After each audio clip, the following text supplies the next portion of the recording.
Namoonni bilbila qabdan hundumtuu yeroo imalaaf manaa baatanii fi akkasumas yeroo mana keessan teessanillee waan nama mudataa waan hin beekneef siistama kana fayyadamaa bilbila keessan hatturraa bilisa godhadhaa. Barnoonni har'aa kun barnoota akkaan nama hundaayyuu barbaachisu waan namni hundinuu itti haajamu jechuudha. Namoonni bilbila guddaa harkaa qabu hundumtuu kan itti haajamu jechuudha. Kanaafuu barnoota kana sirnaan hordofaa isiniin jedha.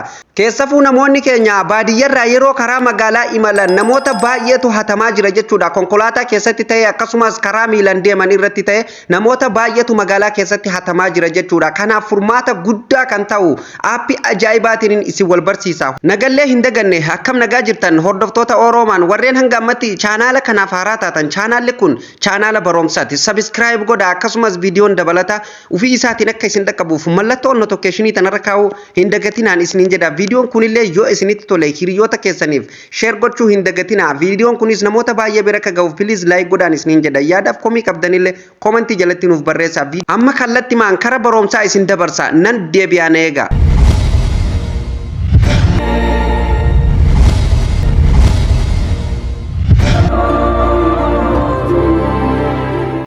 Egaan hordoftoota fi kabajamtoota walitti deebinee jira. Aappileen kun kanuma iskiriin irratti argitan kana hordoftoota kiyya akkuma reefu mata duree irraa isiniif tokkoof yaaletti jechuudha. Har'a bilbila keenya hatturraa akkamitti bilisa godhan akkasumas yeroo nu shaanarra keenya biraa deemne chaarjirra yeroo namni nurraa buqqise akkamitti akka ittiin waamuu danda'uu fi akkasumas yeroo halkan rafnellee yeroo nuuf bira keenya biraa rafne namni biraa yoo dhufe harkaan kaase akka inni hirribaa nu kaase hattuu sanirraa nuuf buusu akkamitti godhatuu dandeenya ka jedhuun isiniin jedhee ture. Aappileen kanuma iskiriin irratti argitan kana hordoftoota kiyya aappii kana bakka buufattan gara boodarratti isinitti hima pilaastoor irraa hin buusina. Aappii maalii fi aappii wal fakkaatan hedduudha jechuudha. Bakkuma nan isiniif kaa'ee buufadhaan isiniin jedha.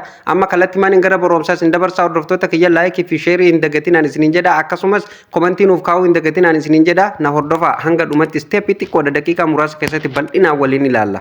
Hordoftoota kiyya kabajamoo yeroo irratti cuqaase haala kanaan fuula kana naaf fida isin haala kanaan isiniif hin fidu yeroo inni isiniif fide allahu godhaatuma dhuftan jechuudha. Yeroo lama allahu yeroo gootan hayyama yeroo itti kennitan kara kallatti maan as keessa isin galche jechuudha. Ani amma hayyama kenne waan hin jiruuf jechuudha.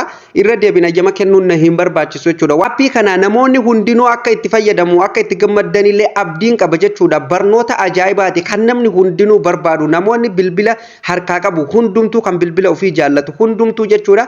Bilbila irratti akka aappii kana fayyadamu ni jaallata jechuudha. Kanaafuu aappiin hedduutu wal fakkaata. Kanarra isinii fide kun aappii ajaa'ibaati hordoftoota kiyya. Mee amma keessa galleetiin isin argisiisa. Fakkeenyaaf kun asirratti akkuma argitan jechuudha.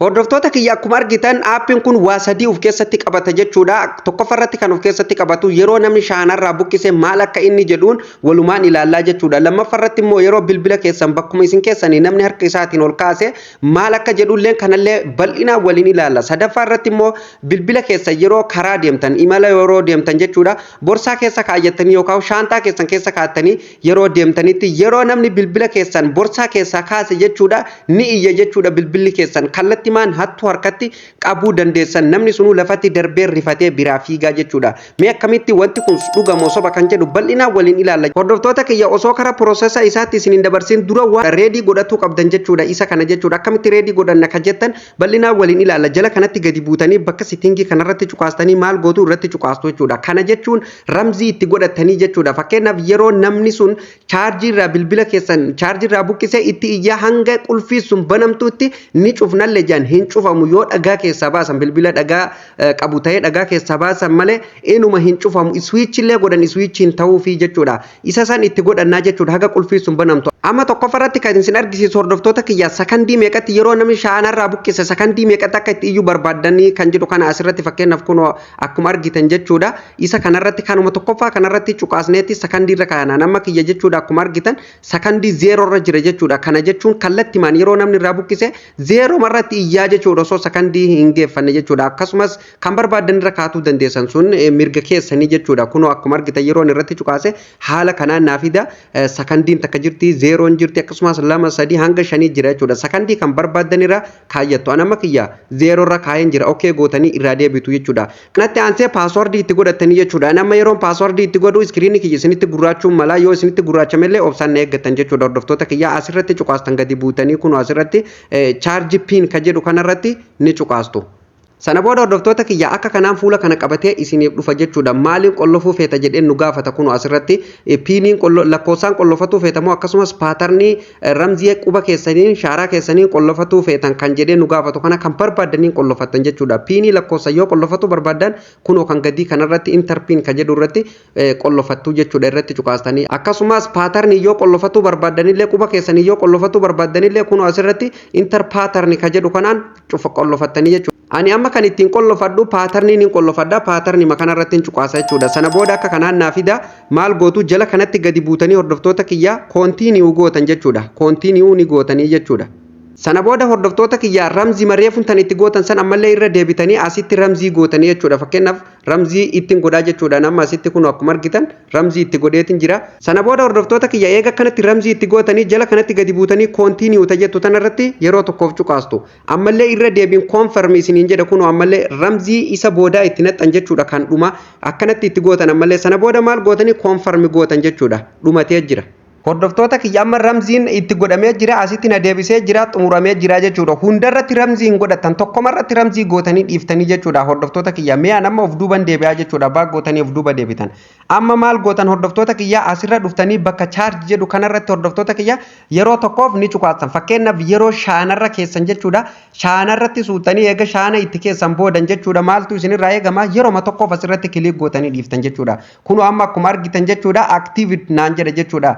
Reedii ta'ee jira jechuudha amma qophaa'ee jira jechuudha sikuriitii ta'ee eeguu jira jechuudha namuma shaanarraa buqqisu qofa eeggatutti jira jechuudha kun akkuma argitan asirratti turn off the screen jedha akkuma argitan asirratti jechuudha hordoftoota kiyya nama mee irraan buqqisa shaan kun chaarjiin kiyya gubbaa kanaan akkuma argitan chaarjessaa jira jechuudha yeroo tokkoof yeroo nan irraa buqqise maal akka jedhu walumaan ilaalla irraa buqqiseen jira kunoo akkuma argitan haala kanaan iyyaa jira jechuudha nama paaswordii kan nan bana hordoftoota kiyya akkuma argaa jirtan paaswordii yeroo nan banu beesisni yoo isinitti dhufe irraa X gootanii irra dabarsitanii jechuudha. Haala kanaan bilbilli akkuma isin argitan kanaan namatti iyyaa jechuudha. Saantimeetira 50 fagaatee yoo irraa jiraatanillee isin waamaa jechuudha. Akkuma isin irra kaatanii jechuudha hordoftoota kiyya.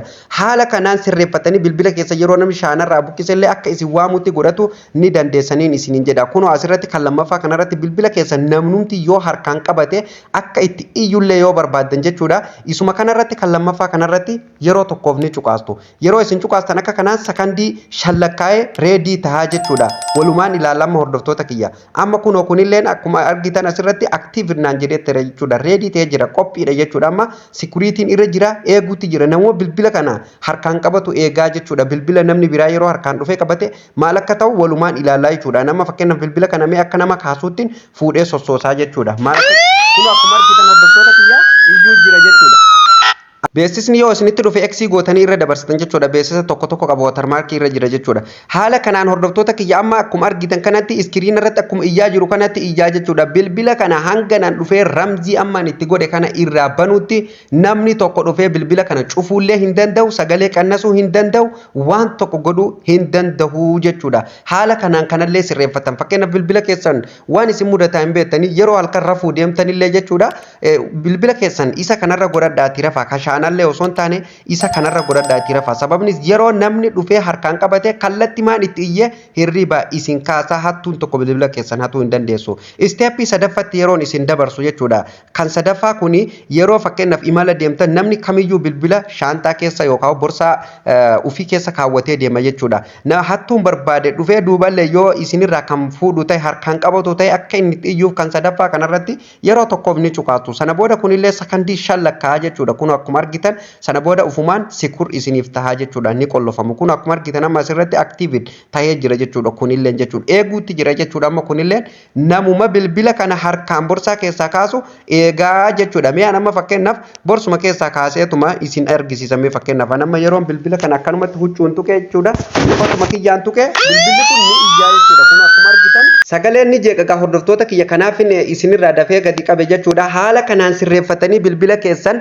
namni tokko harka irra kaa'uu hin danda'u hattuun feete bilbila keessan fuudhuu hin dandeessu jechuudha. Tasuma fakkeenyaaf biyyoonni gurguddatte yookaan namoonni teeknooloojii ammayyaatiin ammayyaa'uun jechuudha waan akkanaa kanaan fayyadaman kompiitara irratti illee jechuudha. Warreen kompiitara gurguddaa fayyadaman illee waan akkanaa kanaan fayyadamanii jechuudha. Namni tokko meeshaa isaanii mana keessaa kaasuu hin danda'u jechuudha. Yoo barbaadan aappii yeroo namni bilbila keessan ijaan mil'ateeyyuu itti iyyuu fa'aatu jira.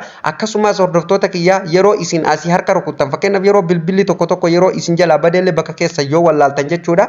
Yeroo ma isin asii harka keessa waliin dhoottan bilbilli bakka jiru ufuma isaatiin iyyaa jechuudha. Bifa kanaa waan barbaadda waa hedduutu nu bira jira.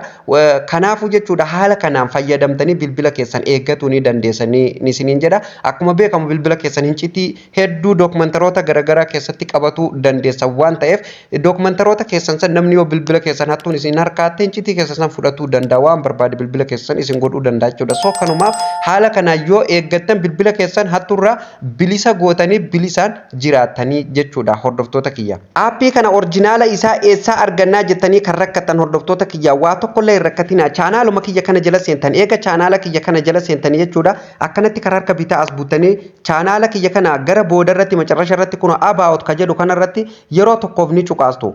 Sana booda hordoftoota kiyya kun hojjala kanaan telegiraamni keenya ni jira jechuudha. Telegiraama keenya kanarratti yeroo tokkoof yeroo isin cuqaastan kallattimaan gara telegiraama keenyaa isin fudhata. Orjinaala isaa achirran isiniif ka'a. Aappii wal fakkaatan hedduudha jechuudha. Bakka biraatii googilaarraa akkasumas pilaastoorirraa yoo buuftan ani keessa hin jiru jechuudha. Kanaafuu orjinaala isaa kanan achirra isiniif kaa'ee orjinaala isaa achirraa dhaqaatii buufadhaa itti fayyadamaan isiniin jedha. Aappii akkaan nama barbaachisu kan namoonni hundinuu jaallatu jechuudha. Akka itti gammaddan abdiin qaba jechuudha hordoftoota kiyya. Maarree isinillee viidiyoo laaltanii eega xumurtanii chaanaala Dinkii fi barsiisaa keessan kan bilaasha barumsa isiniif dabarsaa jiru kana subscribe gootanii akka jajjabeessitan abdii guutuun isinirraa qaba. Hordoftoota kiyya akkasumas viidiyoon kunillee namoota baay'ee bira akka ga'ee namni irraa fayyadamuuf like tuquu hin dagatina. Yaadaa fi komii qabdanillee komantii jalatti nuuf barreessaa. Akkasumas hiriyoota keessaniif share godhuu hin dagatinaan isiniin jedha. Hordoftoota kiyya viidiyoon har'aaf qopheeffadhe asumarratti kan raawwatu ta'a.